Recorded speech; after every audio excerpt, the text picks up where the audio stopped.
Victory celebratory Monday Zoom call with Shane Steichen. No, not really. Shane Steichen, I'm telling you, Steichen is exactly the same in this media availability as he was week 1 or week 2, both losses for the Colts. He moves on very, very quickly to the next point on the agenda, and that point Sunday, Steelers. We're not talking about the Steelers today, though. We're talking about that win against the Bears yesterday, how the defense played, how Latu contributed, how the offense kind of got it rolling, how Jonathan Taylor is really, really important, what he does, how Anthony Richardson is developing, why Will Mallory isn't on the field, all these things discussed by Steichen.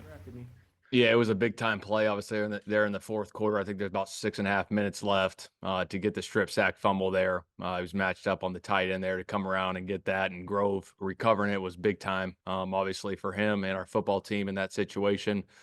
And offense was able to capitalize on it. And, playing complementary football is what it's all about. But it was a hell of a play by him. And we're looking forward to more of that going forward from him. And then one quick follow-up with JT, first time he has had back-to-back 100-yard games since 2021, obviously lead rushing champ. How can he help Anthony, get get acclimated, get integrated to the NFL with more reps and obviously leaning on a guy like that? I don't know how many young quarterbacks have a top 5 running back in the backfield they can lean on.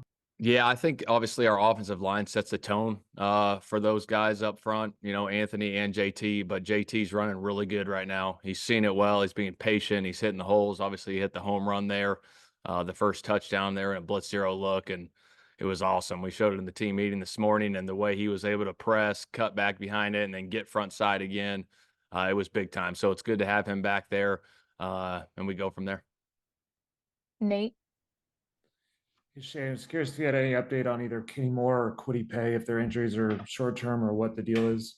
Yeah, I don't have any updates for you guys right now. Nothing right now. Steven?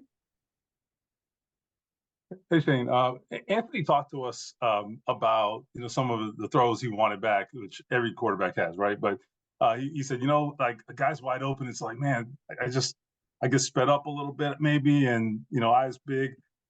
What, from your experience, you played the position, what happens in those situations for a quarterback, particularly a young one, and can they get sped up, or is it that, and what I guess as a result kind of happens from a technique perspective there? Can you get kind of off kilter? Yeah, every once in a while quarterbacks do get sped up. And again, I think it just goes back to repetitions. We just got to keep practicing it, keep repping it, and we'll start hitting those things. I got a ton of confidence in him, like I've been telling you guys, and we're going to keep working those things and get them going.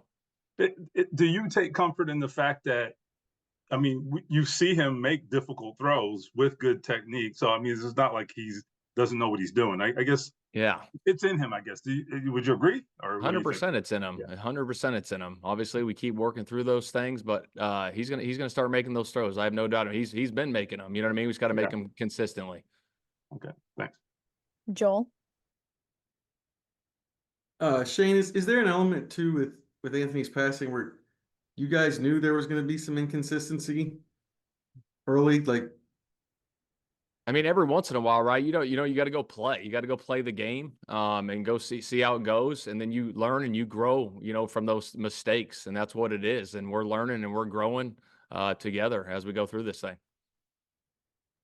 JJ? Shane, you're talking about JT's vision and his patience. How much trust does a running back have to have in his offensive line to be able to have that patience to, press and then hit the hole?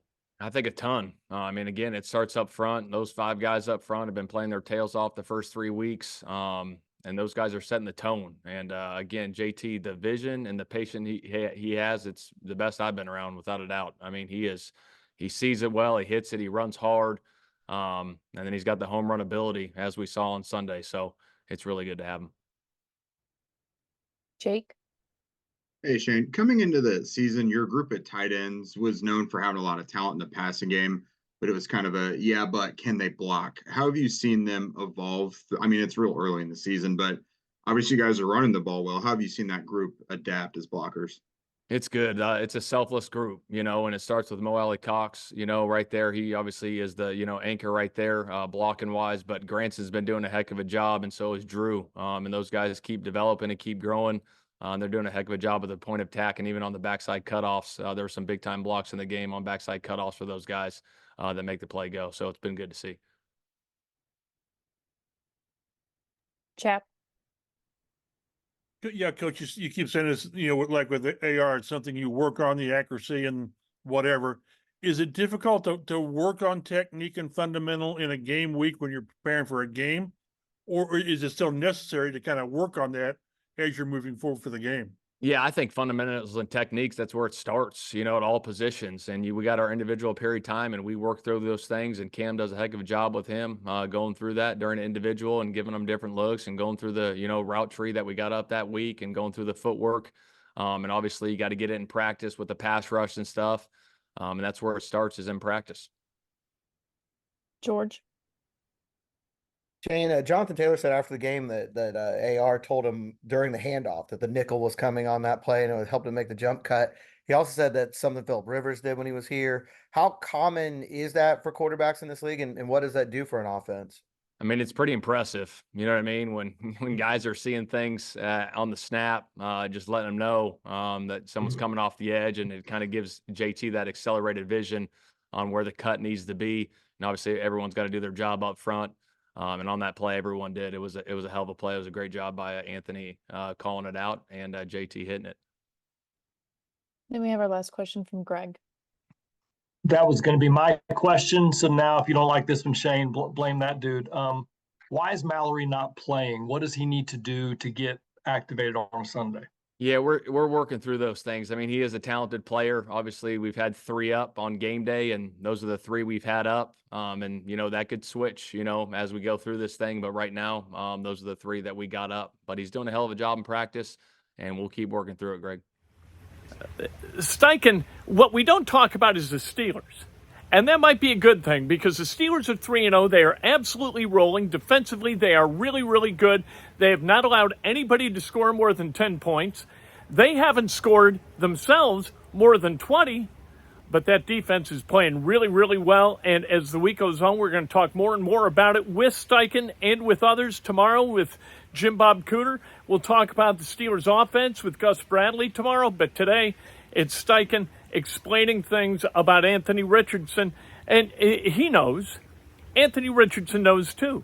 You got to play clean or you're going to have to run the ball a whole lot more than maybe Jonathan Taylor would like to or needs to in order to be valuable as the season progresses. You can't run him 35 times a game. 23, that's pretty good. That's what he ran on Sunday. That's a nice amount of carries for Jonathan Taylor.